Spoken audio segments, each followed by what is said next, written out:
Here we have a story called Fog Island. Don't even think you can see the picture on the front. Fog Island takes place in Ireland, and you can see how the simple drawings just kind of make you feel cold and wet, right? There's not a lot of color here, but I'm sure there's a lot of love in this family. Finn and Kara were brother and sister. They lived by the sea in the back of beyond. While their father was out fishing, their mother ran the farm. It's a very common thing in the world of mothers and fathers. They grew and raised what they needed. The family was poor, yet grateful to survive on what they had.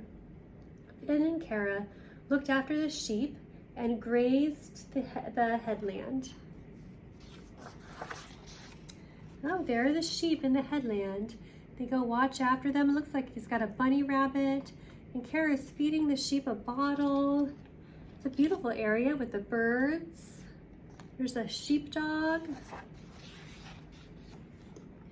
They loaded peat and cut and dried for the hearth. In the evenings, inside their cottage, the louder and howling and rattling wind, the cozier they felt. They dig up peat moss and they burn it here. And at night, they're all cozy inside here doing their own thing, so they're together. Their father was also a boat builder.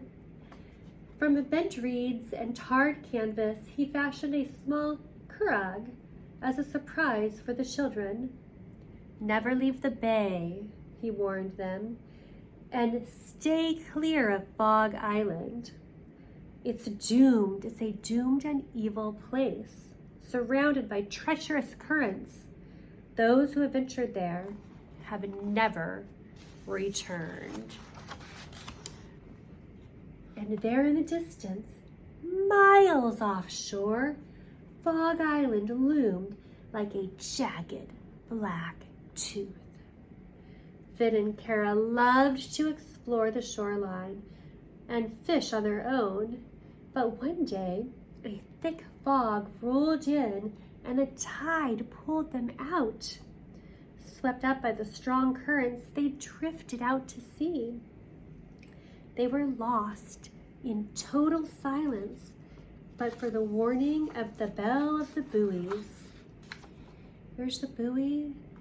There's Finn and Kara, and they're out in the water. You can't even tell where the water turns into the sky because it's all so foggy. Darkness slowly fell, and the current carried them to a small inlet. They dragged their boat ashore and prepared themselves to spend the night. As the moon rose and flooded the shore with milky light, a stairway carved into a cliff became visible. Looking around, Finn exclaimed, "This must be Fog Island. Let's find out where those steps lead." The steps were steep and slippery in the moonlight. Everything seemed to be dusted with flour. They climbed and climbed and climbed. At last, they reached the door set into a high stone wall. They rang the doorbell slowly, squeaking on its rusty hinges. There stood a wizened old man, and look at how he lights his way. "What a surprise!" he exclaimed. "What brings you here? Who are you? Anyway, whoever you are, come inside and be welcome." They entered a large, cavernous hall, curiously warm and steamy. "I am the Fog Man," said their host. "You must have got lost in my fog." "What do you mean, your fog?" said Finn. "I am the one who makes it. I turn it on, and now I will turn it off, so it will be clear for your journey home tomorrow." "How do you make fog?" asked Kara.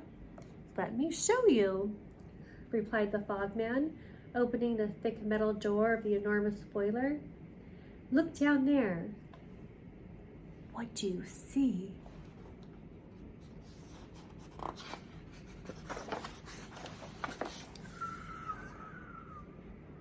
Finn and Kara bent over a hatch. They gazed down into a deep, deep well. From the bottom, a blazing heat rose from the glowing, bubbling, liquid red mass. "It looks like hell," said Finn. "No, it's magma. You're looking into the center of the earth." "Like into a crater of a volcano?" asked Kara. "Exactly," answered the Fogman. "You see, when I open the valve, the seawater flows down and evaporates and becomes fog." "I've been here alone for such a long time, but to be lonesome is no reason to be bored. The animals seem to love my songs, which I drone on for hours in forgotten languages. Now, let me entertain you." And what a sing-song they all had. Finn and Kara had never had so much fun. "You must be starving by now," remarked the Fogman. "Here, try some of my stew. My crows provide me with seaweed and shellfish, which is my daily fare." It tasted awful, but strangely heartening. After the meal, the Fogman showed them to their room for the night. There they settled down to sleep in a huge bed, exhausted by their adventures. The next morning they woke up in the midst of ruins. Had it all been a dream? Was the Fogman a ghost or an illusion? But then again, the quilt and 2 steaming bowls of stew were waiting for them. Where had they come from? By now they were in a hurry to leave the island and get home, and they had no time for questions without answers. As predicted, the fog had lifted, so Finn and Kara set off in their curragh. The currents, which had now reversed, towed them toward the mainland. The Fogman could control the fog, but not the elements. A strong wind came up, and all at once they found themselves caught in a storm and tossed about by furious waves. Frantically, Kara bailed the water from the boat while Finn tried to keep them on course. At home, their parents had spent a sleepless night, fearing the worst. That morning, their father set out with the other fishermen in search for the children. Just in time, they spotted Finn and Kara. After several attempts, they barely managed to hoist them aboard the larger curragh. Finn and Kara's mother spotted the boat from a distance. "Are my children aboard?" she cried, running into the water. They had battled the elements, but had all made it back to the mainland, safe and sound. The onlookers were entangled in gossip.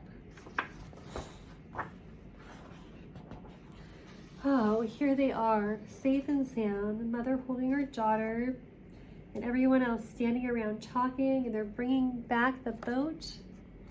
Even the seagulls are talking. Weeks later, brother and sister were having supper. Kara found a hair in her soup and pulled and pulled. "The Fogman's," she whispered to Finn. Their parents never found out the reason for their chuckles and giggles.